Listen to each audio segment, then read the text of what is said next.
Hey guys, I'm Chris. And I'm Mike.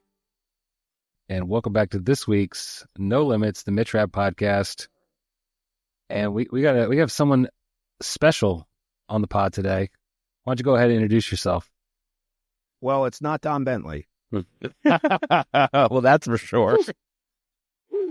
Hey, everybody. So you heard our part 2 episode then? Yes, I did. I'm the person they get, I'm like the cousins when Bo and Luke Duke went on a contract strike in Dukes of Hazzard. And they're like, well, who can we bring in to fill this episode? And it's come on. Many steps below. No, I not think true. You're not trying true. to reclaim your title of most appearances on the No Limits podcast. You just want to stay at the top. Is it close? Am I close now on the No Limits podcast? You were up there for a while, and then we've had Tyler Booher on for well, you have a Jack Carr. Yeah, you have a collected universe now. Yes. I mean, you're the most on the Mitch Rapp pod. Yes, I You're the knew OG. you when you were You're the just OG one guest. podcast. Yes. Not the Oprah network, not the OWN network of thriller podcasts. The MRN, the Mitch Rapp Network. Yeah, I'm sure a lot There of you people go. though are saying, well, if we can't have Don Bentley, at least we get let's Brian Costello, baby. Let's Brian get him. Costello. Tell us who you are, how you got into the Mitch Rapp fandom. I knew you as one of the original ambassadors on social media, and you even got a chance to be on an official book tour doing an interview with Kyle. Yeah, so I realized this was 25th anniversary of Transfer of Power, July 1st, 99. So Wow. I've been with Mitch for 25 years now, Wow, believe That's it or not. crazy. So, nice, cool quarter century, which is, I'm not that old. I want to just add that I was reading Mitch as a sophomore in college. But that's when I began my trek through the Mitchverse. And then I was an OG Mitch Rapp ambassador back to the days of the Survivor when Kyle jumped on, and I've been one every year. And it was very cool. I actually got to be a part of 2 of Kyle's book tours. One with, I did both virtual, it's the world of virtual events. So I never actually got to meet Kyle face to face, but he's been awesome, as you guys know as well, talking to him. But yeah, I got to be on 2 of his tours. I got to do one for when he was his New England portion of the tour I did. And then I did a last minute fill-in the day it was actually released. Somebody got sick who was supposed to, Ryan Steck actually was unable to do it, and I stepped in. And then I had him last year for my show. We usually do movies, but I wanted to talk to Kyle one more time. So yeah, I've been kicking around in this world for a long, long time. So you mentioned the Survivor, and Yes. like most Rapp fans, we remember those dark days, you may say, of not knowing what would happen with the Mitch Rapp saga after the passing of Vince. And when Kyle came, it was so reassuring to know, someone like him had the series. Was after the Survivor, we all felt like, okay, this is going to be all right. How would you compare that transition, what we got with Kyle in the Survivor, to your take on the Don Bentley transition and your initial thoughts on Capture or Kill? Any similarities between? I think the last time we had you on, Brian, was when we found out that Don was going to be taken over. We wanted to get Right. your thoughts on that, as well as kind of like a send-off to Kyle. So now that you've been able to actually live it, go through it, let's hear your takes. I think it was a very different transition, in the sense that obviously a lot more was known this time. Kyle let it be known that he was leaving. We knew Don was coming in. The last, when the Survivor, you really thought the last man could be it. And, Right. Nowadays, I feel like now I say nowadays, it wasn't that long ago that Kyle took it over. But I mean, it was about a decade ago. The idea of just rolling IPs over to different authors I don't know if it was necessarily a given. Right. So I think there was a big question in my mind, was that the final book that we were going to get? And then you get the balancing act of, do I want to see this character that is so pivotal be written by somebody else? Mm-hmm. So I think there was, maybe more, I don't know, concern. Am I going to be in on this at all? Am I going to read half of The Survivor and then say, I'm just done with Mitch? Right. Not done with Mitch, but, this iteration of what Mitch is going to become. Whereas this time we've been through that transition once. So I don't know if I was as concerned. I wasn't as concerned as being able about reading somebody else's interpretation of Mitch. I feel like it's pretty common nowadays. Like you're it's seeing wildly common with the the Clancy verse, or the Ludlum, like all of these authors that you would never think would, their series would continue. It's now just becoming, all right, everyone now gets a chance to take a turn. And so I 100% agree that now that it's become more commonplace, I guess we're kind of prone to think, all right, is Vince Flynn's series now just going to become this rotating, path for authors to take? And I also think it was slightly different with Rapp, because if you looked at some of those other people, Ludlum, he's still alive, James Patterson's still alive, but some of these authors had already been co-writing books. Yeah. Nelson DeMille, rest in peace, amazing. Rest in peace. He was writing books with his son. Clive Cussler is a great example, right? By the time Clive finally passed, we had so many Dirk Pitt novels with Dirk Cussler, his son, writing them with him, that when you went into the transition of just Dirk writing Dirk Pitt, you kind of had already been there. We didn't have that at all with Vince. He was so young. His loss was so tragic that everything was Vince. So again, with Kyle, and I had read a couple of Kyle's books and I really enjoyed them, but I was like, what's this going to look like? We haven't seen anything like this before. Now, come to Don, I think we've seen somebody else already do this. I think we've shown, or they have shown, the supporting cast around, the Rapp publications, whether it be, David Brown and, being able to advertise the book, or Emmy Bessler and the editors coming through, that they made a really good choice with Kyle. So I think to some degree, I was maybe less concerned than you guys were when I listened to your episodes about like the quality of writing. Like that part didn't, because if you look at the makeup of the two to some degree, both had experience writing their own novels, both had experience working in other franchises and coming in and being able to do that. So that piece didn't worry me as much, maybe. So I was just kind of ready to roll with it and see. I've only read one of Don's books. I haven't read the Matt Drake series. So my only interaction with Don's writing was one of his Jack Ryan Jr. books, which I really enjoyed.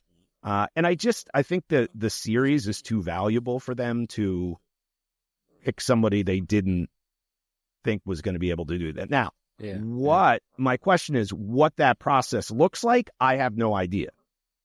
How they went about picking Don, I have no idea. Was that an open thing where they were going around and saying, hey, give us a 50-page sample of what your Rapp novel's going to look like? Or did he have to do that?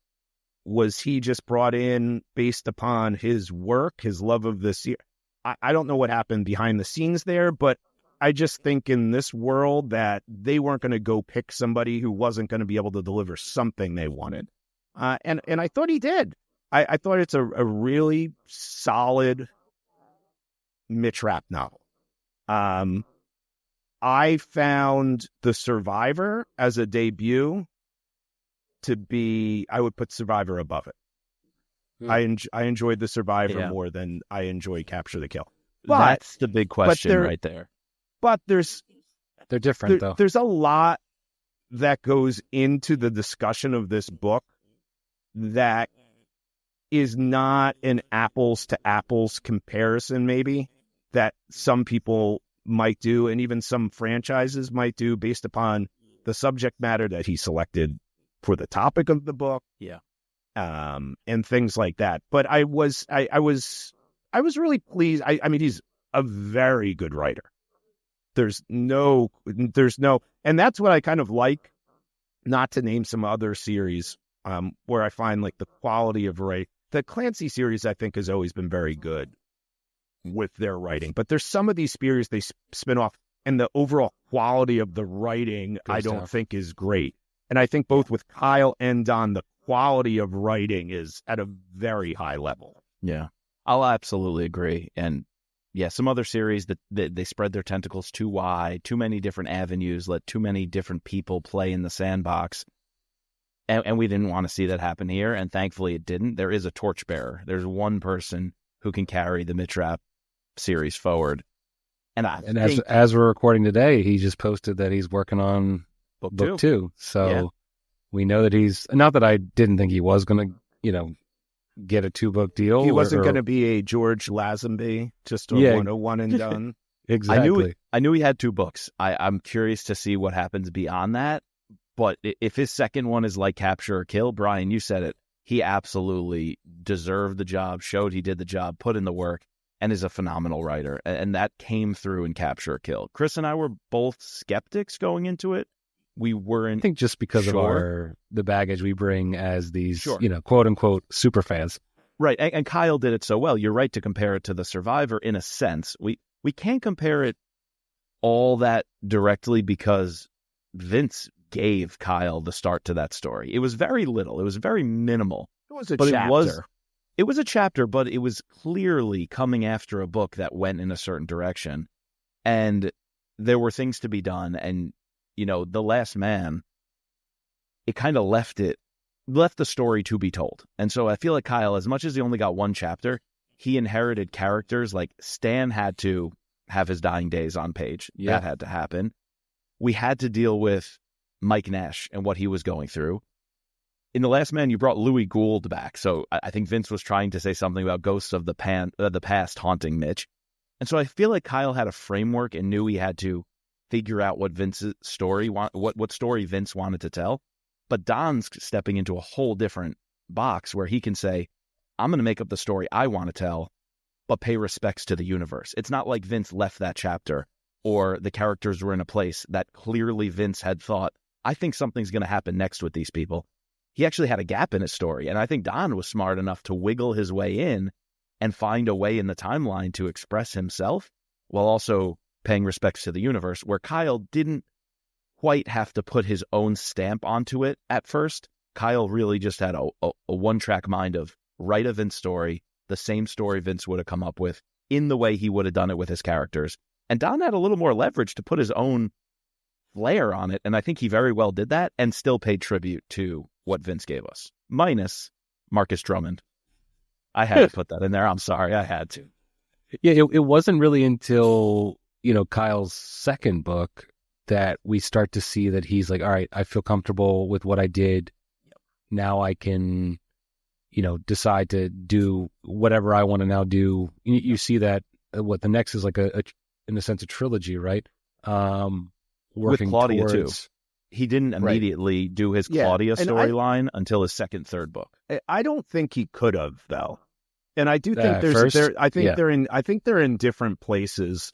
I think the level of skepticism towards Kyle was probably significantly higher than the level of skepticism towards Don. And Kyle actually, I think, deserves a lot of credit in the way that he handled that transition, in terms of Don was on his last book tour with him, and from all accounts was very helpful in that transition process.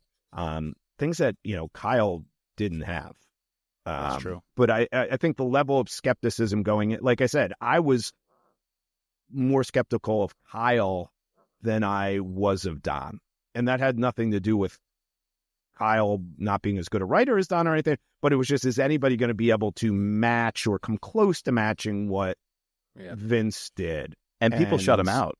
People didn't give him a chance on social media. Immediately. Actually, I think the pushback in terms of reviews or any critiques of Kyle's work didn't have to do with much his work. more brutal than what I've seen of this novel. And people had their preconceived notions. They didn't review Kyle's work based on what Kyle did or what Kyle wrote. They based it on these preconceived notions of there will never be another Vince, so don't try. And I think that was not a generous way to approach it, because Kyle put in the work. He did as good as he could, and it was phenomenal, and yet people still shut him out from the beginning. And I think that's always going to be like that when you transition from the original author, one that is as beloved as Vince, to a new author. Like I could see myself being just like you, Brian, if I was actually I didn't read these novels until, I'd gotten them in college in 2012, but I didn't actually start reading them until grad school, and Kyle was already on his third book. So I was just reading it. I could imagine that if I was put in that situation where I had read all of those books, from the beginning, had built this love for this author I have, and then I would, I feel like now I'm having that moment now because I was with Kyle. Kyle was like, I'm not putting Kyle as Vince, but like Kyle was like my Vince, and now I am apprehensive to see it changed over. That being said, I think, you've listened to our first two sections of our review of this book. I have no problem with Don. He's done great work. And if you haven't read the Matt Drake series, I highly recommend it, especially, book 4 is probably the best thing I've read this year. Like better than both. No offense, Brad, no offense, Don, but better than both of the books that I've that have come out this year. Agreed. And better than the new Jack Carr book. Yeah. So I'm excited to see where he goes next. I think it was, that's an interesting thing that you had put out there. Like, whether was this something that Emily Bessler was like, all right, submit everyone, I imagine like typing up an email, putting like Mark Greaney and, Brad Taylor, Jack Carr, like, all right, submit your first 50 pages of your Mitch Rapp novel. Go. Hell, even Brad Thor. And Don's like, oh, this is an interesting idea. Obviously, he has a connection to the story. It's a weird like gap in the timeline. And I think that's purely due because of, I'm guessing, because of the state that Vince was in during this time period. So yeah, I think it's, it's very interesting to think that, oh, this is like some idea that I put. Now he's got an even harder challenge. Where does he go next? I mean, that's the biggest challenge. Yeah. You might think the first book's the challenge. I would argue that Kyle's real transition of the character in book 2, 3, 4, and why he was able to carry it on was his ability to transition the series into what he wanted, to the next phase, and that took Order to Kill. Yes, to the Kyle Mills rap. You right? don't really see it. I mean, till Enemy at the State. It took him 3 books, really. I would say, before you felt like he had his own voice. Yeah, and I think that's I actually think that works because you do need to transition that. But he, what he did was really interesting because he has been able to make rap relevant in the thriller timeline world with a really dramatic shift. Because if you go to like Cold War thrillers of like the 60s and early 70s, it's John Le Carrier, right? And then it was started to transition into Ludlum, and then we get into the 80s, and then your 80s thrillers are Tom Clancy thrillers. And then it's Vince kind of taking on that early into the War on Terror phase. And I think there was a real question, even in some of those late Vince books, what is that pivot going to be like when Bin Laden gets captured and we start to transition away from people wanting to focus on Iraq and Afghanistan. And what Kyle's like brilliance was to me was turning the series into a geopolitical series more than just something that was just tied to Islamic fundamentalist terrorism, which is really at its Russia, core what a lot of those books were. And he was delivered 3 or 4 #1 New York Times bestsellers, and still I think you can put up and you could say, okay, we have Jack Carr, we have Brad Thor, and Vince Flynn's still in that discussion. So the question is, where does Don go with that? And I think maybe it's a little bit obviously more of a guessing game now, because his first one is plugged into the Vince timeline, and is that what his Mitch is going to be? Plugging him in these kind of like one-off stories that fit into the history of the series, or is it, do you revisit Kyle? Do they now say, okay, you showed us you can write in the timeline, now you go write the kill shot, the end of that trilogy? What does he want to do? And the real question becomes, creatively, does he feel he could tell the story he wants within Mitch's world? Because I think to some degree that's what it got to the point with Kyle, is it seemed that Kyle wanted to tell stories that weren't necessarily stories that fit in Mitch's world. And, what does Don want to do? If your Matt Drake books are so good, he gets to write Mitch, but with writing Mitch comes a lot that, it comes the opportunity to have the #2 book on the New York Times bestseller list, but it also comes with a lot of other things and expectations and things that you have to put into a novel. And your idea that you have, which might be a great Matt Drake novel, might not be a great Mitch Rapp novel. And, and Kyle even brought that up, I thought, really well on his last time I spoke with him about that, of wanting to bring that character from Fade. And he's like, I think this character is going to work better in the type of stories I want to tell moving forward. So what does Don do with that? And that's more of a wild card than it was with Kyle. He just kind of picked up and is like, okay, we're moving him forward. We're moving him into the 21st century. Yeah, that's why that post today about Don saying he's writing his second book in the Mitch Rapp series, I mean, it just whet my appetite even more, because I want to know, is it going to be the sequel to Capture or Kill? Are we, because I mean, we got to get into Capture or Kill in a minute and scorecard it. There are some loose ends. For example, Chris, you and I had talked about prior to the book coming out, wouldn't it be amazing to see who hired Louis Gould and how that process went down to give him the contract in The Last Man to get Mitch Rapp? And we didn't have any hint whatsoever about that. But we know Rapp just went on this rampage at the end of the book, and he just made a lot of enemies with the people he killed for Irene. Is one of those people doing it as a revenge, or does it go deeper? And we also get no mention of Rickman. Joe Rickman, who played a huge role in both Vince and Kyle with The Survivor and The Last Man. He was very, very big in Afghanistan and the CIA's presence. Irene would have brought him up. He would have had some involvement in the crankshaft operation. That wasn't mentioned. So I'm wondering if that was intentional, or if there's still a story to be told between Capture or Kill and The Last Man. I mean, I really want to know. Is that what you want? Can I ask that question? The nostalgia of this interested me, and I enjoyed it from that perspective, right? That we got to go back to this Mitch, and I liked it. I thought it was unique. I thought it was an interesting idea, a brilliant idea in a lot of ways. Do I want 4 more books like that?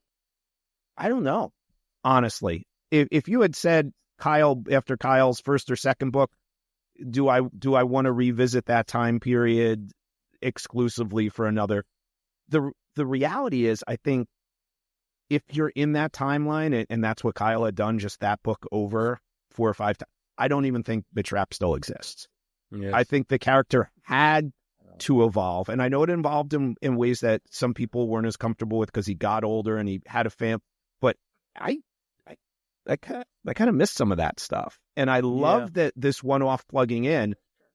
I don't know if I want 4 or 5 more of these, like, let's plug in the timeline and let's see if we can squeeze this in, and let's see because we know where this character ultimately is going.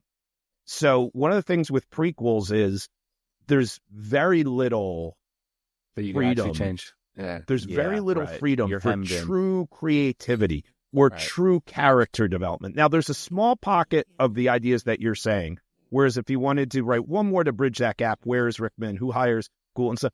But does that become a novel or does that become fan service? Yeah. I mean, does that become something? Does that become That's something true. that we sit around here and debate? Like, hey, who hired Louis Gould? Is that the theme or the idea that you want from a novel? I just want a book that's fan service. And I always think of Krista McQuarrie. He talks about making the first Jack Reacher movie, and he's like, I spent so much time. We had a makeup artist with Tom Cruise putting every scar. We went through every book and put every scar there, and nobody gave a crap about the scars. Nobody even mentioned it. He's like, is that what we want? Because I do think Tom Cruise is too short. Yeah, but I do think he pulled off in this one, like this great nostalgic romp of going back to that and doing all that stuff. Does it work if that's 5 books? I guess that's the angle I take is less, and sure, I'm coming at it from the fan service, fan nostalgia perspective, but I also want to ask it from the angle of, is that the story Don wants to tell? Like, does he want to see Irene further healing and Mitch talking to her about that? Because that was such a meaningful scene in the epilogue. Yeah, does he want to tell? Yeah, does he want to tell Damien Maradi? Because I felt kind of apprehensive about this Maradi character, but now I'm like, he's the new Ashani. He's got a back channel to Irene. This could be interesting. Maybe there's more storytelling. And like I said, Rapp went on this rampage. So yes, the fan service angle would be a little tiresome. We don't necessarily need that. But I wonder if you ask it from the angle of, does Don still have a story to tell in this time period with these characters? Like Will Bentley. We can't go to the modern day storyline and put Will Bentley back in. And I would like to see Don wrap up his arc. What does he do with Scott Coleman? How long is he on the team? So I see your argument on the fan service thing. And no, I don't want 4 or 5 books plugged into this particular time period. But I do wonder, does Don have more story to tell at this point in time? I don't know. I think it's a good way, going forward, instead of having to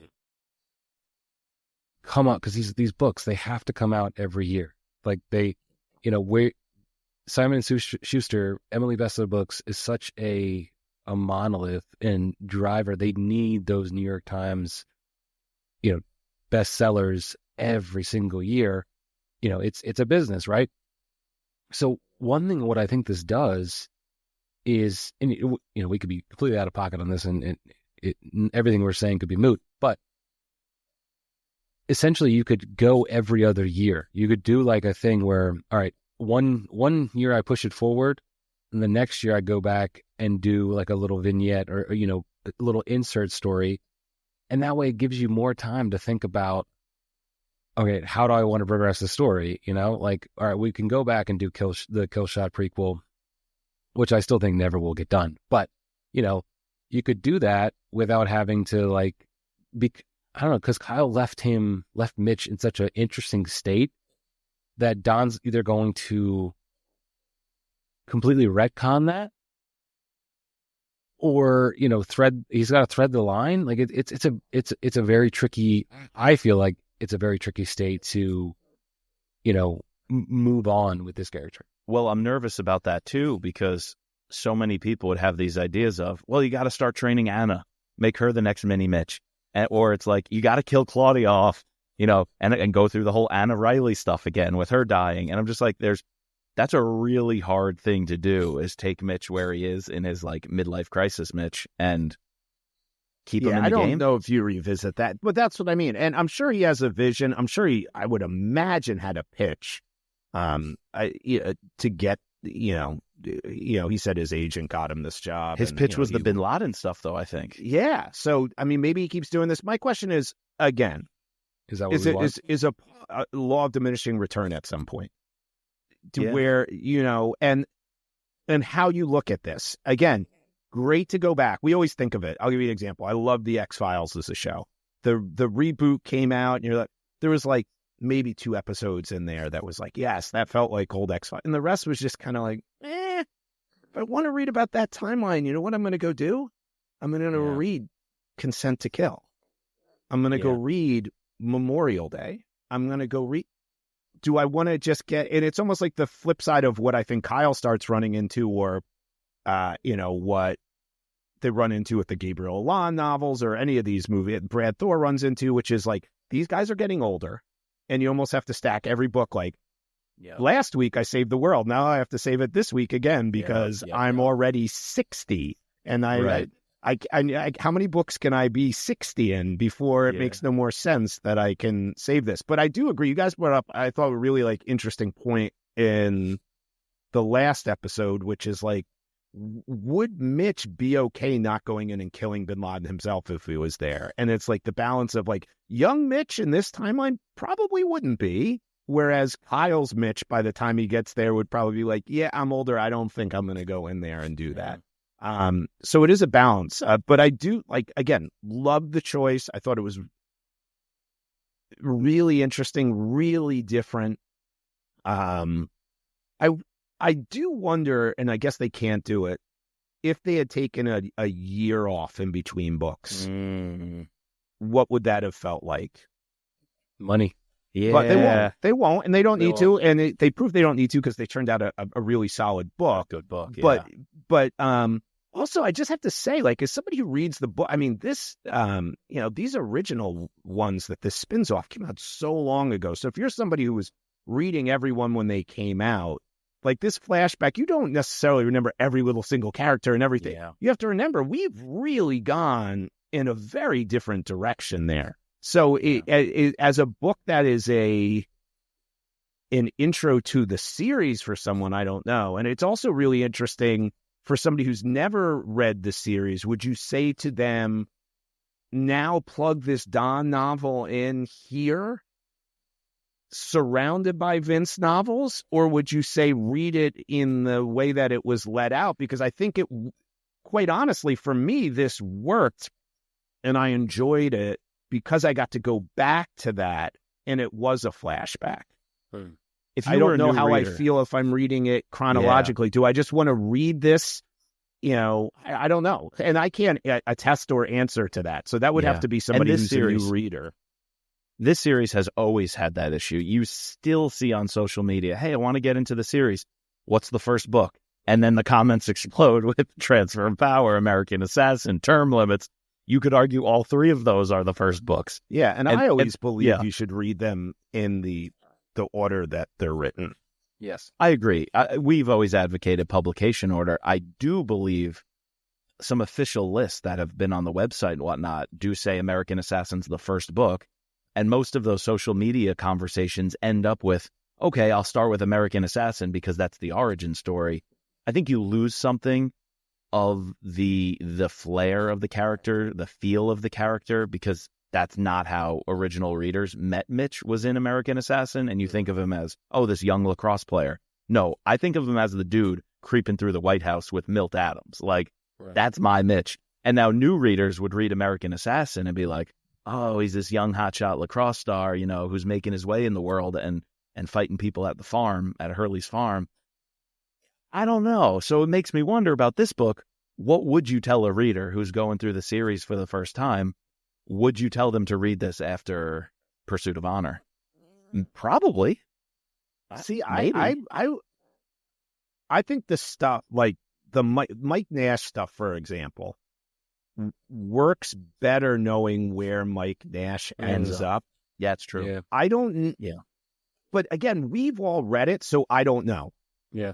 But to me, like, one of the really big elements of the book that worked for me, and there were some that didn't, but the Mike stuff worked for me, but it worked because how it informs where Mike goes as a character. Yep.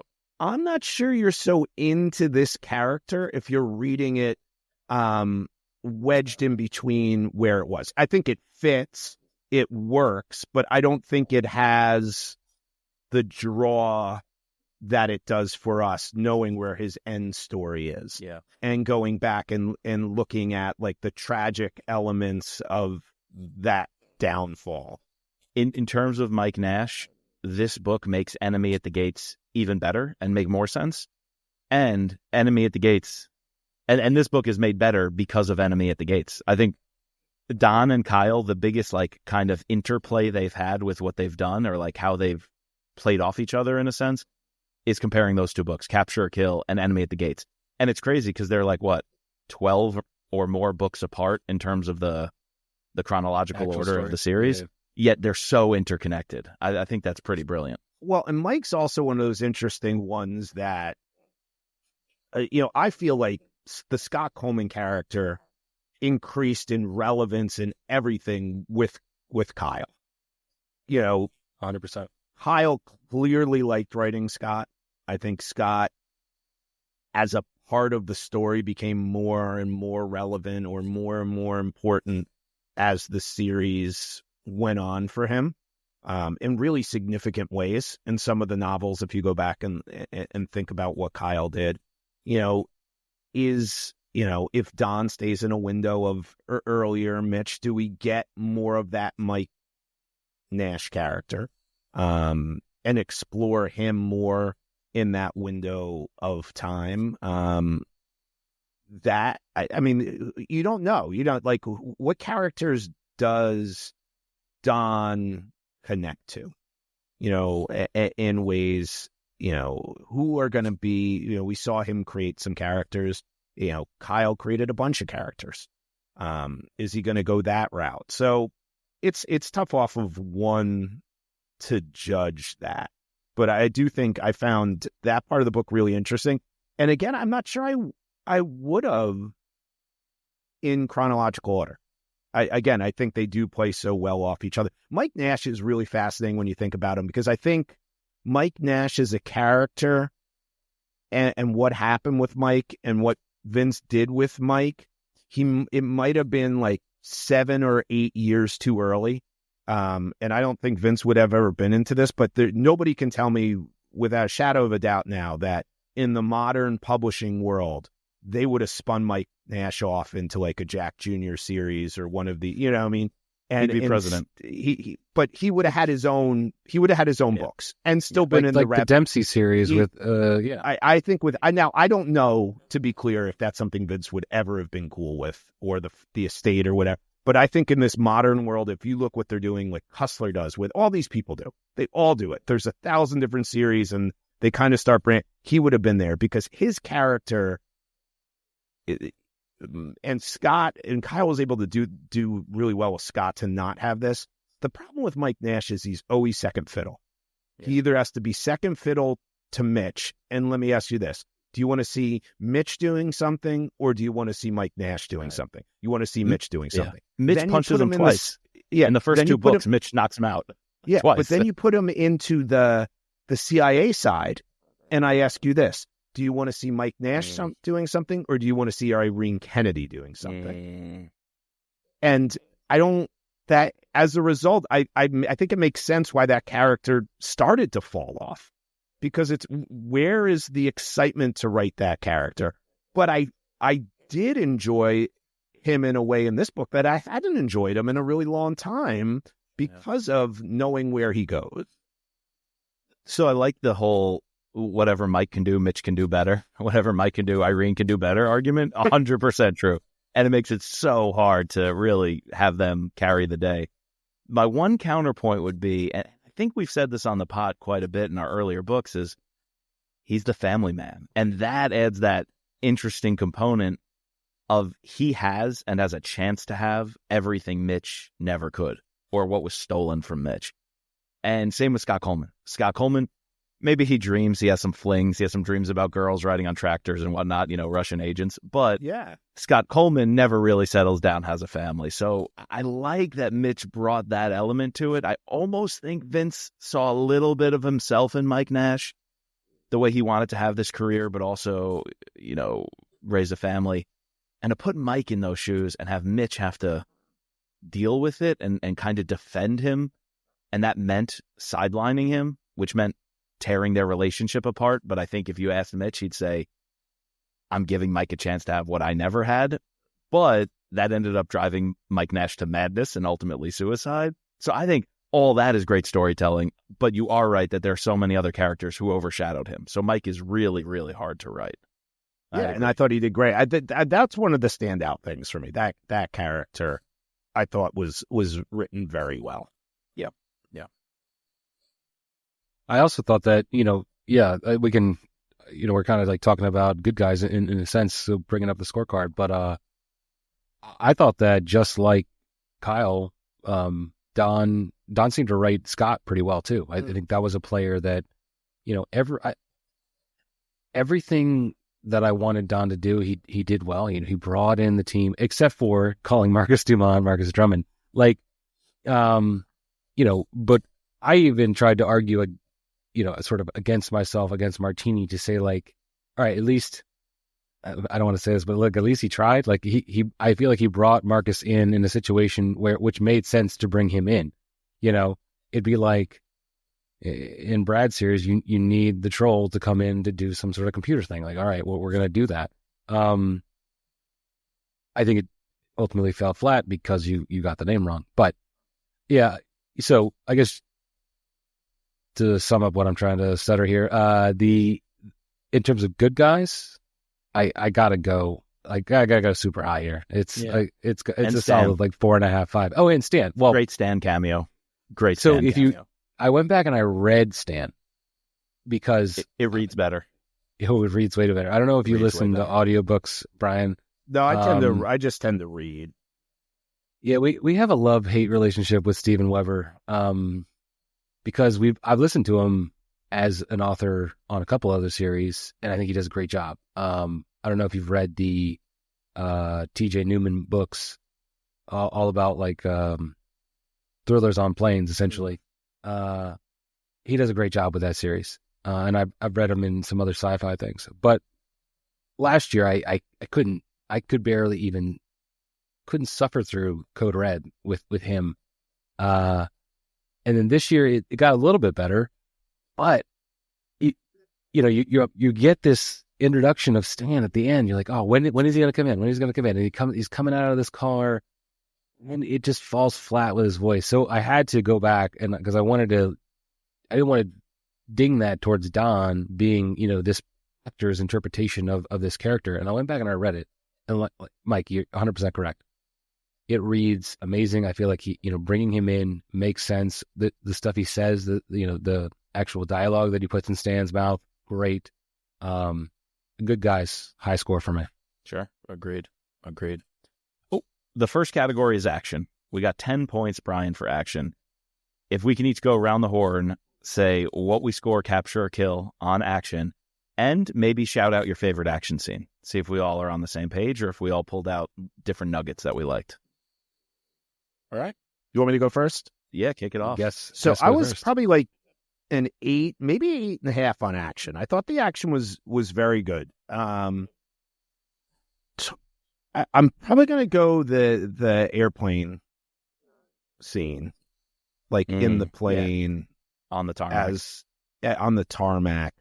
My only thing that I'm somewhat leery on the action, and it was a lot of the early. I think you guys were higher on the book early than I was. The first half of the book, it felt a little Clancy-like to me. All the call sign, and I know that's what Don does, and that could be what he brings to it. That there's going to be some stylistic changes to it. It's way more military heavy than very military heavy, and not that Mitch books don't have that element, but there is a difference between the Clancy style and the Flynn style. Yeah, and I think the Flynn style has always been more accessible to someone who doesn't have any military experience or any professional experience. And I it's just that little twinge when I first read, and it got better and better. But that was like one of my first things. I was like, wow, this really, with all the call signs and and it's super cool. I get it, but they don't there's something Feels out about of it place. that I'm going to have to get used to if that's how he's going to have to do. And that's fine. I mean, that's his style, and you need somebody, otherwise let's just give it to an AI and say, write me a Vince Flynn. Like there has to be something stylistic that's a little bit different. Once I got over that piece of it, which was early and some of the other things, I really did enjoy the action in it. That would be the biggest shocker or out of series, take you out of it. If you are reading this through for the first time and you read this one after Pursuit of Honor, the military jargon, code names, call signs, radio chatter would seem the amount of times helicopters are mentioned. Man, I get it. He flies them. He loves them. I mean, this is like the Top Gun Maverick for helicopter pilots. This is his love letter to helicopters. I mean, every helicopter. If there was a helicopter, I thought he was going to start having Mitch on the Da Vinci helicopter, that was designed during the Renaissance time period. He loves those copters. If Don goes back to modern day Mitch, Don getting to write a Fred Mason scene. Oh, I mean, he's going to be. And listen, by the way, they were really good. But I was like, they were great. There's got to be more helicopters in this movie book than maybe 10 Mitch Rapp novels combined. If Don does go back and write something like plugging in to an older time period, to get an early Fred Mason cameo would be so cool, because that's a character Kyle invents way later in the future. Yeah. So that'd be cool to get some roots from Fred Mason. Action. I will defend the beginning of the book a little bit, but I'll say, unfortunately, halfway through, some of the stuff that happened in the beginning that we were so high on didn't really connect. Like saving Ranger Sexton and going into the cave complex to get him. It was so much fun while we were reading it. And then it just had a very, very loose connection to the Iranians and everything else. That one of the Iranians was there for the arms deal or the hostage deal and was going to purchase the guy. So I am going to say my favorite action scene was everything that led up to the Ranger rescue when Mitch went undercover as Farid Saeed. When he had the fake breakout and Scott's team fired on them with the fake bullets and everything, and Mitch runs off with the terrorist guy. He's holding him and he runs off onto the trail. And they escape together, and now he's deep undercover, penetrating as Farid Saeed, and he's getting caught up in the hostage negotiation, and he's trying to track down who this Iranian guy is that he's meeting with, and the Iranian guy goes, "You're the angel of death, don't trust him." I thought that was the pinnacle of action and suspense for me. Unfortunately, it didn't really connect to much else later on, but I liked it. So 8. I'm also an 8, Brian, on action. And we've seen that with, Vince did that all the time, where you kind of get these two books in one, where you have a story and they only tangentially relate. Sometimes others work better than others. I feel like this was more on the positive than the negative side. Yeah. So for me, the action, I'm sort of right around the same 8, 8.5. I really like the Farid stuff. I think I'm going to have to go with the end. I really like the action on the tarmac, but once we pull a guy out of the airplane to fly this, steal this helicopter. Yeah. We're racing towards, helping these, that I'm just imagining in my head, Zero Dark 30 is just playing, Chris Pratt is on that helicopter going out. We have to make sure he doesn't go down, or Mitch has to make sure he doesn't go down. And then you get the introduction to Stan Hurley. So, I feel like we each kind of picked the three best action sequences of the novel. So can I ask you a question? I don't know if Kyle or Vince or anybody would have done this. Would you have been more intrigued of the tension if he had been intercutting elements of the copter going to there as a back and forth? Do you know what I mean? They're getting on the helicopter, you have those people going, and then you're cutting to Mitch doing this and cut. I think the Bin Laden raid. Yeah. Yes. I always think of things in terms of movies. Cinematically, if you were making a movie, you'd have to do that. You would show that. And I was like, and that's where it's interesting. How sometimes you do part 1 of a book, part 2, part 3. I know that's not, but this feels more segmented in that way. Like there's like the middle portion, and then it's there, and it's almost like a TV series that ran over 16 episodes, and you have there's a through line through all of them. But even 24, like when 24 used to do it, right? There was that through line all along. But every few episodes, there was like that arc that was going there. And we see that through this novel, I think, in some ways. It's like a TV season that has 3 mini arcs within it, 5 episode mini arcs in 3 of them in a season. Yeah. And they are connected. They are connected. I do like the idea of being on the Bin Laden raid would have been kind of cool, but it does kind of, by not being on board those choppers or not hearing the operators planning and prepping for that, it does let us know Mitch is operating wholly outside of it, and he has to be that shadow figure to save the day. Yeah, I was just curious of people's thoughts on that. But you know what really I think caused me not to even think about that is that we got to be in the Situation Room, and we got to go into the little conference where the Hillary Clinton picture and the Obama picture of them watching the screen, and now it's Irene Kennedy and the president doing that. I just thought that was super cool when that little scene was dropped of them all being in the conference room watching the operation spin up. It probably pulls you out of the tension that's there. True. So, right, which is why Don's a better writer than I am. Yeah. Significantly. All this goes into plot, though. I mentioned the Ranger Sexton plot in the beginning, saving him. We had the Fareed Saeed, and he was on that other hit. He was supposed to assassinate another guy. He gets pulled out. Fairbanks. And then the story kind of picks up with the summit, the Mike Nash going to the diplomatic summit, the security meet. How do you feel all that wove together as a plot? Brian, what's your plot take on this book? It'd be like, this is out of 10, right? Out of 10, Yes. Yep. 7? Yeah. 7. Parts of it I loved, parts of it... I mean, on the whole, I thought the book's really enjoyable. There's parts of it that really worked for me. Other parts that I thought I was slightly confused at times, and I'm not sure why that was. Maybe it was just getting my mindset back into like what was happening here. But there was a lot of like, why was he using this guy as a cut in? Like, do we need that? And you guys brought up in the last one, I was really confused when Mitch all of a sudden's on like the mountain.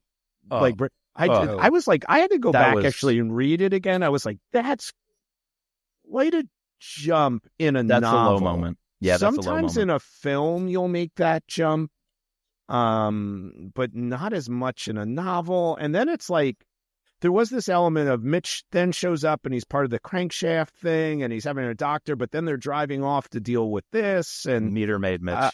yeah. So I mean, I do think it all did, like how he landed it was really interesting with the missiles and it all tied up. But I'd say a 7, which I mean, there are many ones that sometimes the plot of these leave little things open. But yeah, I would say it probably a 7 for me. Yeah.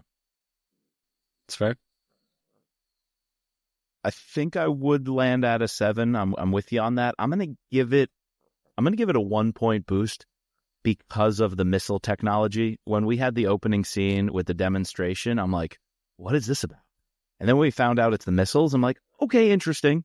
And then when I finally realized those are the missiles that could tank the Bin Laden raid and kill our SEALs, I was like, oh my God. And to have Mitch save the day that way, and I was nervous Mitch was going to save the day by storming the Abbottabad complex and going in and getting Bin Laden himself. And the fact that that didn't happen, and we stayed true to the missile plot, and that was what Mitch had to stop, I think that earns me that extra point to go up to an 8. But I agree completely with what you said. There were some gaps.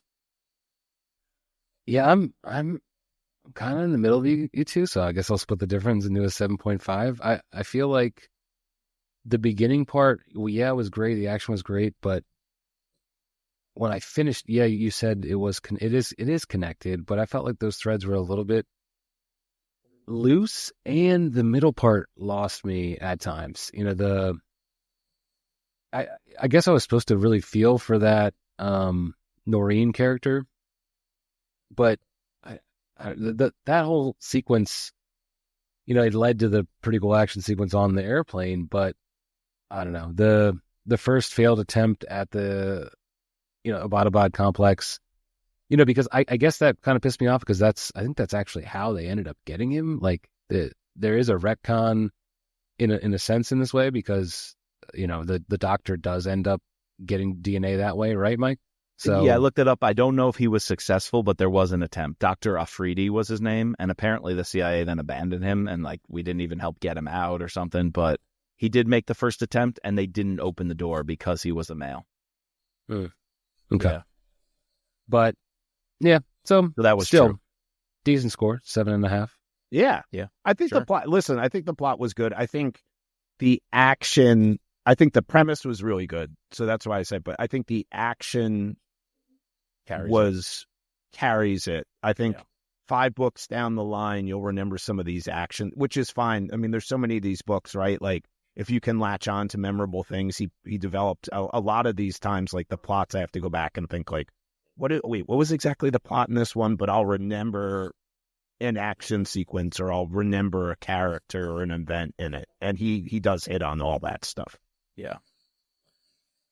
Well, all this really ties into buy-in, which is only 5 points here. And Brian, we tend to think of buy-in as a reader, I'm bought into the story and just along for the ride, but also that sense of realism. So your 5 points can be a total of how realistic did the book feel to you, but also were you along for the ride, start to finish? 3.5 5 points. Yeah. 3.5 probably. Some parts of it 5. Sure. Some parts of it 5, some of it 3, some of it 4. So it did bounce. I think it did bounce around a little bit, which can happen sometimes with these books. So I think at 3.5. For me, it did pick up some steam really towards the end. Like I really like that last push through. I was able to get through very, very quickly. And but again, I think sometimes that's reading a new author, right? Like I knew the cadence of a Vince novel when I was reading them, and then when Kyle took over, you have that vibe with somebody you've read before. So part of that buying could just be needing to be exposed to Don's writing more, and I'll be able to like understand like the way he structures things with like the big long passages of in between the dialogue where Mitch kind of like boom, boom, boom, boom. It's usually rattling off. And again, I felt that was a little bit more Clancy-like to some degree. And it's just kind of getting used to that vibe. But by the end, I was definitely like bought into it. Yeah. You're right in saying that. One of the biggest things that took me out of this book was from the writing style of I wanted a dialogue. I remember some scenes Vince wrote were so crispy and clear, and the dialogue is back and forth and witty and sharp. We got that here, but it had paragraphs of exposition between those lines. So I just kind of wanted to see characters talk a little bit more. So that's a small buy-in ding. You mentioned it, the mountainside meet with Marathi. I don't know exactly if Damien Marathi's role was clear. I think it could have been clarified. And then connecting the earlier parts of the book to the later parts of the book, just a little more of that through line, that string connecting and running through them all. So a couple of those things, but at the same time, you give me that ending of the book, I can't put it down. I'm not going to stop. That was just a straight run through, very Vince Flynn style, race to the finish line. And then the epilogue. You had me hook, line, and sinker with Tommy's lacrosse game. Rapp showing up, Irene caught off guard, she's off kilter. They kind of are cementing their relationship. That brought me right back. So I'm going to settle on a 4, a little higher, although there certainly are some dings. But I'm going to be generous on this one because there was a lot to like in this book. So 4. Yeah, I agree with pretty much both of you. It's the buy-in definitely ebbed and flowed, but I think ultimately at the end I was more bought in than not. So I think I would lean more towards a 4. So yeah. Bad Guys. We said it on our part 2, maybe one of the weakest parts of the book. But Brian, your take on the villains here: Ruinton and Marathi. There's not much else. Who? Yeah. Yeah, I think it was I don't know. That's also the thing though, where you've established a novel where the true bad that you are rooting to be killed is happening off screen. Right. Yeah, it's right. tough. So the true bad in Discretion. this is Bin Laden. Bin Laden, right. And, I should have said this in the plot part. I was really worried about the Mitch goes to Bin Laden thing, just because how you plug that in, and that's never really referenced, and it's never dealt with. You're going to have all these books, right, where like Mitch was heavily involved with Bin Laden, and there's never a reference to that again, because we're going back and putting this in. I think he did a great job with that, which, you wouldn't really have to talk about what he did because he stopped the missiles. He wasn't part of the raiding team or anything like that. But yeah, I thought the villains were plot devices in this one. Yeah, they, sure. And which I should add, sometimes is fine. I think he makes up for it in other areas that are really interesting.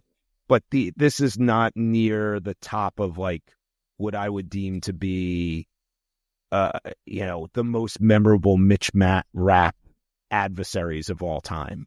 Whether it be a political or a militaristic or a terrorist.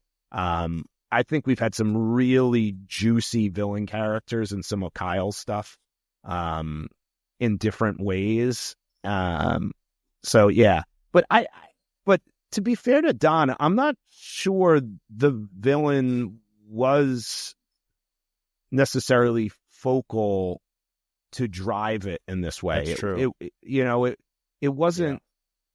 So, but yeah, these aren't bad guys. Like by and large, like sometimes I'm like, oh my God, that was amazing. They're there. They move the story along. Yeah, and I think that's another like problem with doing a prequel in a sense, or the slot in, is that if you have too memorable of a villain, you either you immediately have to kill him because he can't stick around, but if you don't want to kill him because he's like a really good villain or whatever, then how do you explain his absence? I mean, I guess you can, because then you could ultimately bring him back if you were to decide, but I feel like it's almost better to do it the way that he did, because to just use them as, like you said, plot devices, Brian. So yeah, I'm I've jumped ahead of you, Mike, but I'm also a two. Yeah, you're two. Yeah, twos across the board. Good guys, though. We're going to change our tunes here a little. So, Brian, 5 points for the good guys. What'd you think? Oh, 5. Yeah, there's a 5. So that's what I mean. I think, like, ultimately, do you read this book for the villain, or do you read the book for Mitch Rapp? He had a good Mitch Rapp. I enjoy his Mitch Rapp. To some degree, that's all that really matters. Right. Ultimately, I feel like in these stories, like, I thought the plot, the action was good. Mitch was good. I liked his Irene. I thought he brought elements to those characters that were new, different. Loved how he used Mike Nash. Got us some Scott in there. Marcus, should have just called him Marcus. Yeah, should have just called him Marcus. I'm not taking off a point. I'm giving the 5. That was there. I really think I thought Marcus, but I thought his use of good guys was top tier. Was really, really good, and really enjoyed it. Thought he wrote the character well. Thought he wrote Stan. I thought all that stuff that would be worrisome, I thought he did really nice job with. I love that last sequence with Mitch and Irene. Love it. Yep. Really, really, really good. For some reason, and I for the life of me, I can't remember if this is in the book. It's not a rap book, but for some reason, as I saw that sequence, I just like bounced this idea of James Earl Jones and Harrison Ford in that second movie they did when he did Jack Ryan, the one set in Colombia. And there's like a sequence that was a little bit similar. Patriot Games? Not Patriot Games. Let's see. Why am I blanking out? It'll come to me later. but it was just like a vibe to that I really like. For whatever reason, it worked for me. They were in a cemetery at one point. There was like also how had a very like Hunt for Red October as well, when it was James Earl Jones and Alec Baldwin. Like this connection, this like little thing that we don't necessarily see a lot between Mitch and Irene. And I really liked that. And I like if that's some of the, like Kyle brought unique stuff to his side of the table, that if Don brings this and how he's going to flesh these relationships out, it will be really interesting as well. You know what? The depth of that almost reminds me of Kyle's scene where Mitch goes back to talk to Claudia for the first time. And I call it the "You must be Anna" scene, because I think he says "You must be Anna" when he sees a little girl. And this is after the events of Consent to Kill. And I just remember Kyle had to write that scene with such depth of heart for Mitch to be able to see this woman as a mother and know he spared the life of her and her child, and he needs to watch over them and take care of them, even though they're responsible in the death of his unborn child and wife.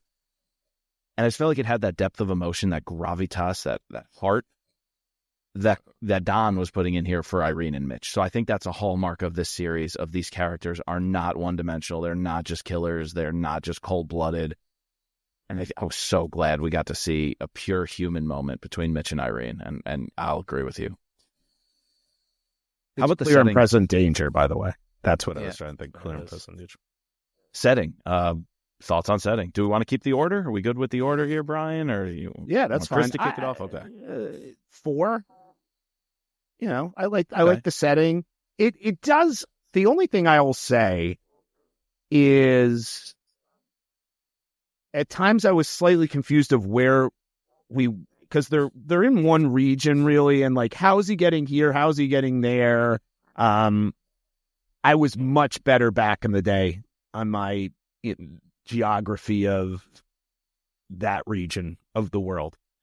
Back during the War on Terror, when we were there, when that stuff was going on. So I would say setting it all there, in that region of the country, it worked. I thought that I really think I'll remember the cave sequence and the waterfall. I think a lot of this stuff washes away. Like when you do, like you guys do, deep analytical breakdowns of this, and when we do movies, we do it as well. You get into this minutia of like, wow, this and then you can go back in a few years and you're just talking about like, hey, remember that cave sequence when he went into the waterfall, or remember that airplane sequence when that happened. So I like the setting. I like where it was set, how it was set. I was, again, because I'm out of the loop with my that part of the world geography, since we're so far removed from rap novels taking place there, that I was confused at times of like, how close would he be?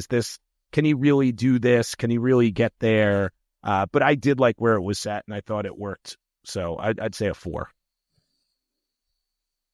I'm with you. I might just go a little lower. I think I'm be at that 3.5. While the geography checked out for me, it did take a lot of that legwork of you got to know it, you got to have prior knowledge. I 100% agree. So it checked, but was it immersive? And if in Don's first book, Matt Drake was on the ground in Syria, and oh my goodness, the descriptions of him being in Syria. I remember he goes into this little hut. He finds like this rundown motorbike. He has to fix it up, and then he's escaping. The level of detail in that scene was phenomenal. It was like Lethal Agent when Kyle wrote that scene of Mitch on the chase through the jungle, or even when Mitch is in Yemen and he comes back from the desert and he's out in the desert and the whole village that was destroyed by the thing. It had this texture. It had this immersiveness. I didn't fully feel that here. Didn't fully feel it, so I am going to drop to a 3.5. I also have to sign off. I'm sorry, guys. I will come in and fill in cover, and the people are going to get a rant from me on the cover and my free space. I'll give that in a little post-credit scene. But if you guys don't mind wrapping up with that and the ranking, I do have to go on daddy duty, and I'm sorry about this. Go on daddy duty. I will be filling in postscript. Okay, go. All right, thanks, Oh, guys. man.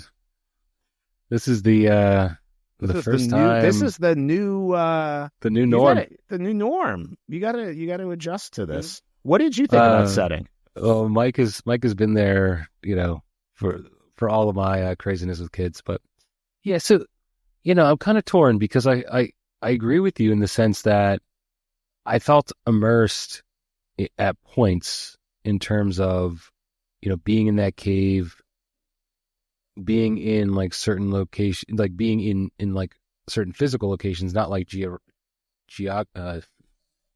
Yeah, I know what you. Yeah, I know what you're saying. Yeah, not like geographically, but description of the plane, description of the safe house, or obviously the description of the helicopters. Like all of that was great. Classical setting in terms of where we physically are. He was kind of hamstringed because he wanted to tell this story about being in Afghanistan. Obviously, that's something that's important to him. Obviously, that, and we have to go into Pakistan, Abbottabad, because that plays a role. Did I think he did a good job, outside of the Spinghar Mountains, explaining to me, like, did I feel like I was there in Jaybad, in, Kabul, in Abbottabad?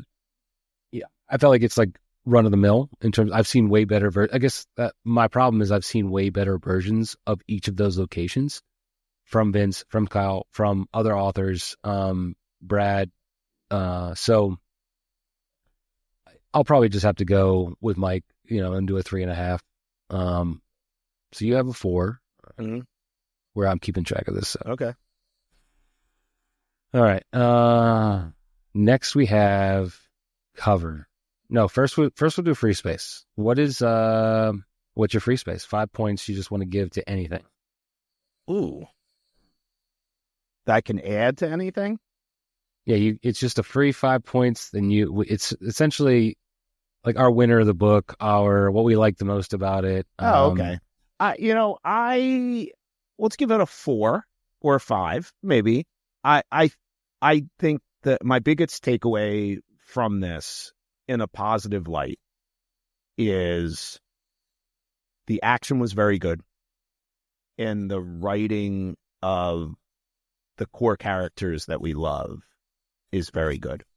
And that is giving me a real sense of confidence. And I mean, just the overall quality writing of the book, I felt, is wildly strong. He's a very gifted writer. But I was very pleased with that. There's set pieces that I'll remember 5 years from now from it. And I liked his interpretation of the characters we love. So for me, somebody who's been 25 years in this, that's a big win.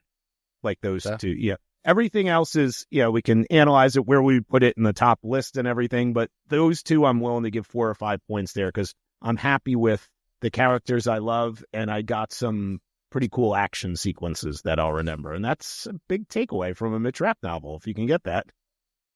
Yeah, I mean, that's probably like the one thing that I would say if I had, obviously I want to do something different. I think I really, and it's kind of like adjacent to what you had, but I like the little nuances that he put specifically with Irene, and something that I feel like, Vince himself didn't do, or, and I don't know why, or why Kyle didn't build upon this, but just the idea of, all right, it makes sense that she would have been traumatized so much by this event that it would, cause her to be fidgety, like when that creepy Joint Chief puts his hand on her back, she like flinches and stuff like that, just those little tiny things. And then also building upon the Mitch Irene relationship. And then, kind of what like you and Mike were saying earlier, how the Mike Nash stuff, and I like how Mike put it, like how this book makes Enemy at the Gates better, and Enemy at the Gates makes this book better. They kind of they perfectly for two separate writers. Each other. Yeah, super cool. So, and I liked how Don did that. It's a nice way to bring in, obviously heavily focus on Vince and how I'm going to take up from Vince, but at the same time I have to acknowledge that another author came before, in between. Yeah. And how do I pay tribute to both authors at the same time? So agreed. All right. The last thing, and obviously, guys, I don't know how Mike's going to edit this, but if he leaves this in, he had to step away for a child emergency. But well, not a bad emergency. No, not a bad emergency.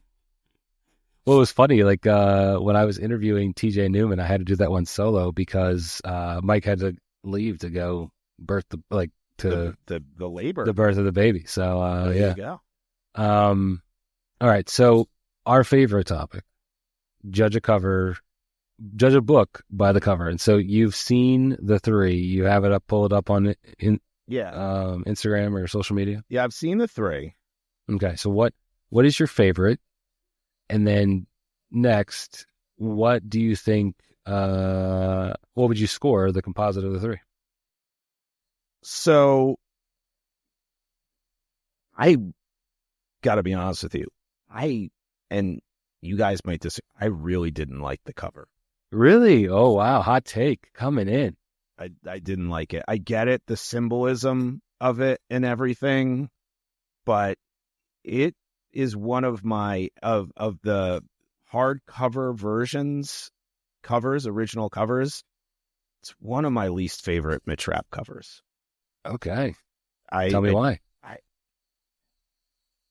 I get what they're trying to do there, but let me ask you something. Is the Bin Laden thing the biggest part of this book to you? I mean, he wants it to be, but is it though?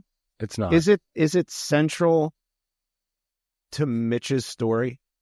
Like Mitch is trying to get those missiles, and at the same time is involved, and he definitely obviously wants to get it. But is that really? And I understand like the symbolism. I think it's beautiful, like the concept of, hey, let's do this because we're going to kill Bin Laden in this. We never see Bin Laden in this book. No, we don't. Yeah. So, I mean, I probably prefer B. Yeah. You're right, because that has more to do. It has more to do with what's going on. Now, the symbolism of it, I love. I think it's a beautiful concept and an idea in that. C is, whenever they do like the fake people, like I hate that's the British cover, version. Yeah, not my thing. It kind of looks like a Jack Reacher cover. C. Yeah, that's the walking man, we call it. Normally they're walking away or walking towards something. So I do love the placement of the Vince Flynn in A above, but I have like a huge issue actually with the cover. Huge issue. And it's where it says, #1 New York Times bestselling author of Total Power.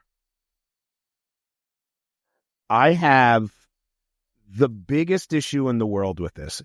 God bless Vince. Love him. Know it was his character, all that.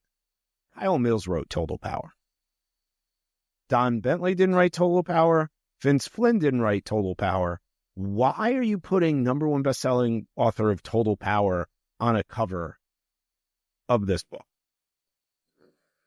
So it's funny, we have like a Patreon group chat, and someone brought that up because it was on the arc, and we were thinking like we actually went back and looked. The past 3 novels have all said that, and we asked David about it, and he was like, "Oh, that was supposed to say Code Red," like, but they didn't catch it, I guess, because I assuming that they should have been changing that, But even if it says Code Red, it's not. I guess it would be better to put, I don't know. I know why they're putting it on there, because they have the ability to say, I know they do. I don't know. That is a super nitpick, and that, by the way, has nothing to do with Don. Nothing at all. I'm sure the cover probably doesn't even have anything to do with Don. I like the symbol. The color scheme is nice and everything. It just, I don't know. Didn't do it for me. People will probably go after me now. But aggregators are going to come after you. Maybe a 2. Oh, okay. All right. I don't really love any of these covers, to be honest with you. All right. I like the first cover, but that's a good point in terms of is Bin Laden really the main point of this? Obviously having the symbolism of the Twin Towers be there. And in a sense, we were a little rope-a-doped in terms of like when they put out the plot details, only one man has the ability to like confirm. Like Mitch didn't actually, I mean, I guess he does in a very circuitous route, like confirm that he's there because he's the one, I guess he gets the knowledge from Ashani to confirm that Bin Laden is the one there. But I purely see as a ploy to pull at the heartstrings, to pull at, to have that symbolism, to, drive sales. If we had to purely judge a book by the cover in terms of like what is more important to the plot, I think B for sure is there. I like the color scheme on B as well, and then C is just a throwaway. It's a typical cover C. It's a C. It's a prime cover C. If he was just, we needed him running. He's the fact he's standing is a little upsetting. Am I going to come back for cover C? Is that what's going to happen? I heard cover C had to jump in. It's like a bat signal. We need a cover C signal. I'm sorry, guys. Can you give me the quick rundown? Because I might have stolen a few minutes here to wrap up with you. It's okay. We are on cover, Mike. Brian had a hot take. Does not like the cover. He gave the covers as a 2. Ooh. I'm gonna give it a 3. Ooh. What are you giving it, Mike? Wow. That's I actually went as far as almost saying it's one of my least favorite. Yeah, he said it was his least one of my least hardcover. Favorite hardcovers of a Vince Flynn novel. Wow. And I can't stand that they have power. Total power is the thing, considering that is a Kyle written novel. That's a huge issue. A few of our patrons were livid about that and reached out to David and Simon and Schuster and were really upset. And I agree that should never have gone to print. It kind of goes back to my Marcus rant of it was less about the mistake that was made. It was more about being sloppy and showing disregard for a series that deserves our utmost attention. So the total power, Kyle Mills snub there, I agree, is part of that. Though I'm gonna change the tune here. I love these. Wow. Particularly cover B, and I know it's not the main hardcover print. Cover B with the mountains must be the Spingar Mountains. B. I said I would have gone with B if any of them. Damn. If you made B the main hardcover print, I'm flirting with a 5. If you made B the main hardcover print. Yeah. Interesting. Cover A, I'm going to actually say I do like it. I think having the Freedom Tower lights and the memorial is fitting because it's about Bin Laden, but there is this anachronism of that had nothing to do at the time. Like the book, the story didn't bring it up. It wasn't in New York. It didn't take place in the time period of the towers being lit. There was no like memorial discussion about 9/11. So it was kind of removed from the events of the domestic home front and the reflection and memorializing the people who lost their lives. It really didn't have anything to do with that. It had to do with the raid, which was years later. So, yeah, I agree. A could irk me for that, but I'm okay with the design of it all. But there is a miss of no helicopters. This is Don Bentley. That'd been I know. cool. How would we not have a helicopter? Yeah. I could see them. The whole thing should be helicopters. Just be a helicopter. If B had a helicopter, yeah, everything. B just evokes helicopters kind of going through those mountains, skirting low under the peaks. I can't believe there's not a helicopter on this cover now that you mention it. Shocking. Yeah. And cover C pissed me off at first. It really pissed me off. It's a typical cover C. I would have preferred it have power lines or a random street sign, like, something's totally stupid. I think it would have actually made it better. But it reminds me a little bit And I think instead of a desert, you should have had this at an airport at nighttime with the runway lights. And if you had Stan Hurley's car coming up, you could do something like that. because Mitch was holding his that would've been gun, good. and he's like, "Do I put the gun on the car?" And Mitch was like, "I'm about to fire on this bitch if he don't slow down." Cover And Mitch C, Yeah. Cover C we could do on ChatGPT in like 5 minutes. That's all cover. The Cs. other ones are artistic. C is like literally, I could say, chat, give me a random dude holding a gun in the desert, and let's slap it on the cover of our book. It at least Where was that? That the minimally- British one? Usually, yeah. Yeah, Actually, the yes. I UK. saw one of our international readers had a copy of it. I think Australia too, because I think Okay. It looks saw like a somebody- Jack Reacher cover. Down Under with it. It does. And I like the colors of it. That's the only problem. So I'm half partial because of the colors, and I like it a little bit because it reminds me of the airport scene, even though that's not at all what they were going for. I think I was And pissed there's off no enough. airport, there's no plane, but No, Marcus like that pissed me off airport enough. scene. I don't have the energy to get pissed off about these as much. And because I like cover B, I'm gonna settle on a 3.5. all right. I like them enough. Okay. I like them enough. Did y'all do free All space? right, Mike. We did free space already. So you want to give us your free space real quick? I could go in a lot of directions. A lot of places to go. Man, we said so much. I think I'm going to go with the decision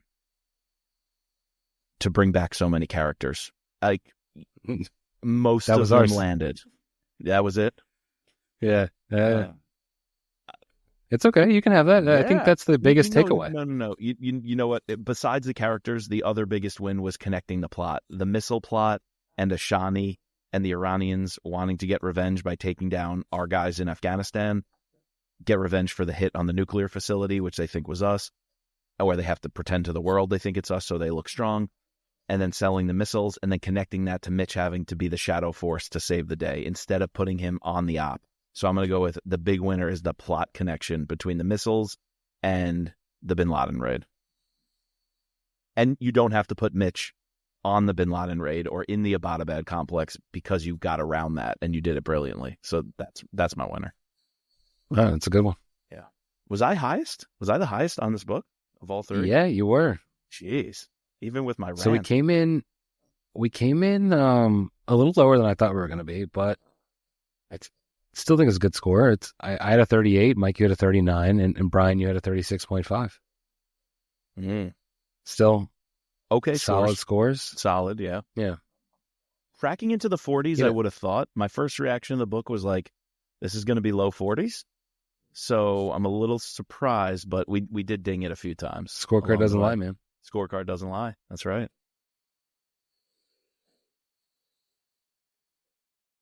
So we have to slot this somewhere. Where Yeah. does it crack your guys' top 5? Crack your top 10? For me, no. It doesn't. Close. But I got to be honest with you. 8 of my top 10s are Vince's books. Sure. So, Sure. you know, and I think it's an impossible. I mean, I thought it's a really good book. I said when I tweeted out, like the day it came out, I said, tremendous addition to and I stand by that. I don't think it's fair to judge this. You know, I mean, if you looked at my top 5, it's Consent to Kill, Transfer the Power, Memorial Day, Executive Power, Separation of Power. You know, I mean, those original Vince Classics. novels, the classics. And then I have 2 Kyle ones that jump in there, in that top 10 as well. So What is your you know, highest Kyle book? Is it The Survivor? My highest, no, Enemy of the State. Enemy of the State. Okay. I have it 7. Okay. And then I have, and I'm, as you guys know, I'm a huge Total Power hong. Yeah, you are a huge I Total love Power Total fan. Power, that's and I know a true. lot of people don't. That's my 10. That's number 9 for me, and then The Survivor's there. So, but this does jump. There's books that this is over.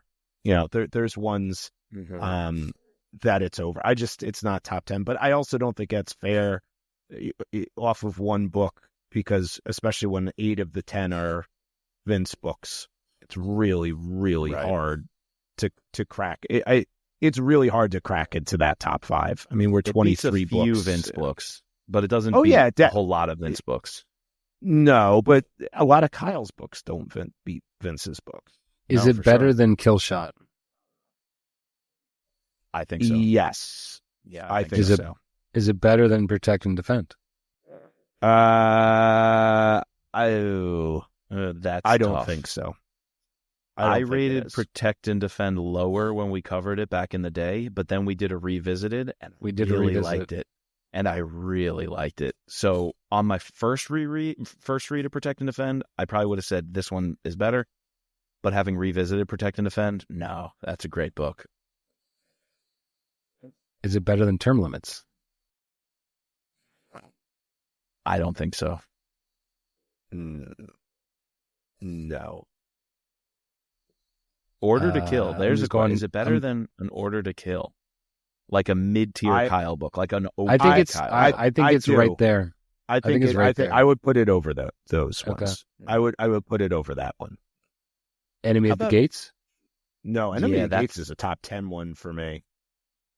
I just think that what he did there was so original.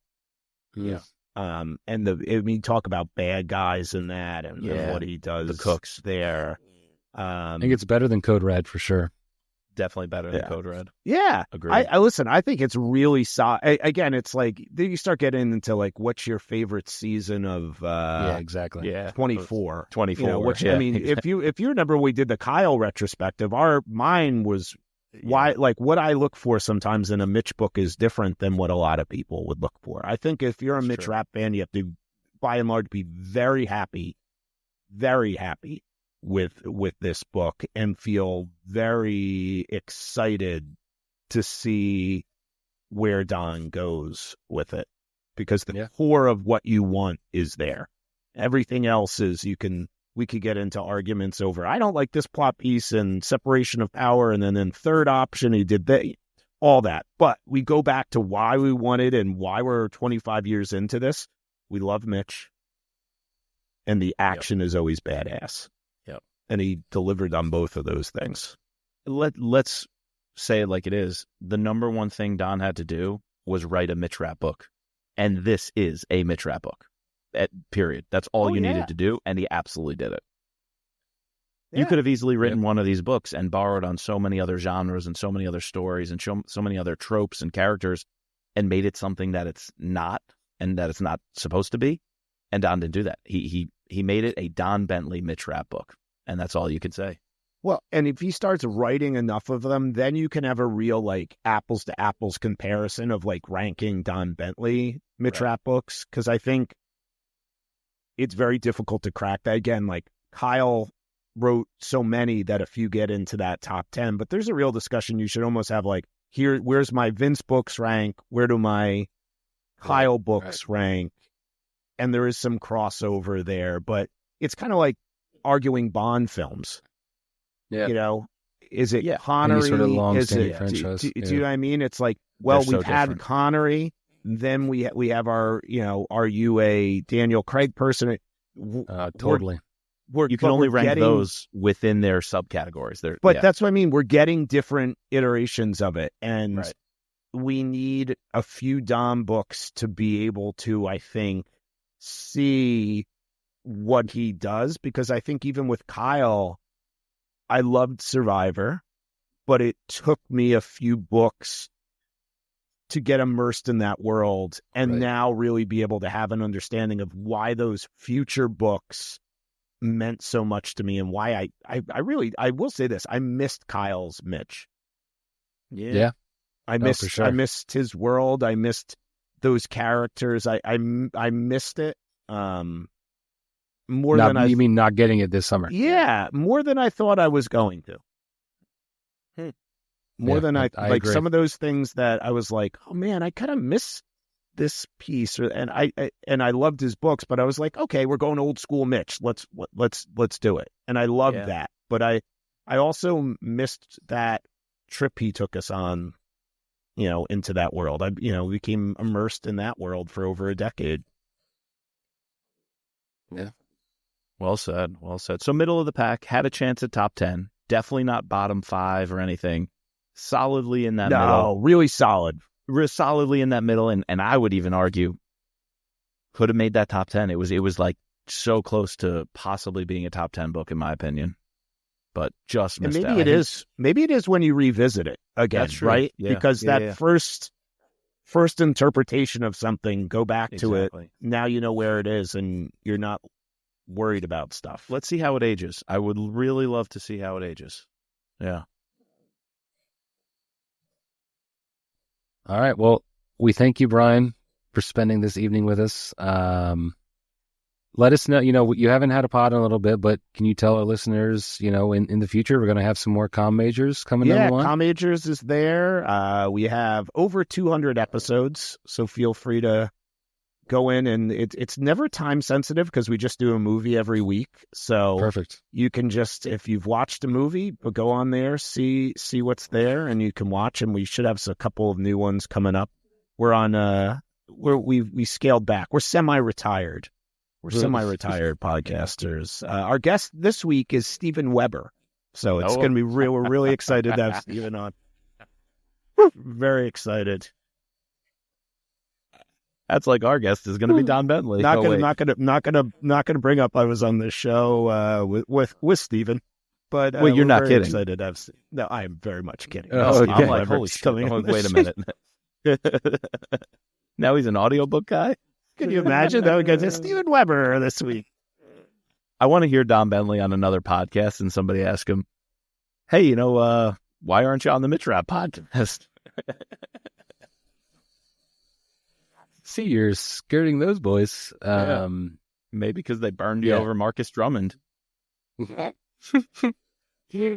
Anyways, always a pleasure to talk to you, Brian. Definitely going to have you back on, hopefully not a year from now, but if not, it definitely when we get Don Bentley book number 2, maybe when we get the plot reveal. Yes, maybe I can make an appearance on one of the other myriad of 15 programs that you have sometime.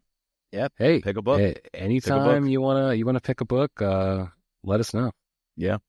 Hey, can I close us out with a limerick? I realize I never gave Don a limerick for Capture or Kill. Oh yes, do it. No limits limerick.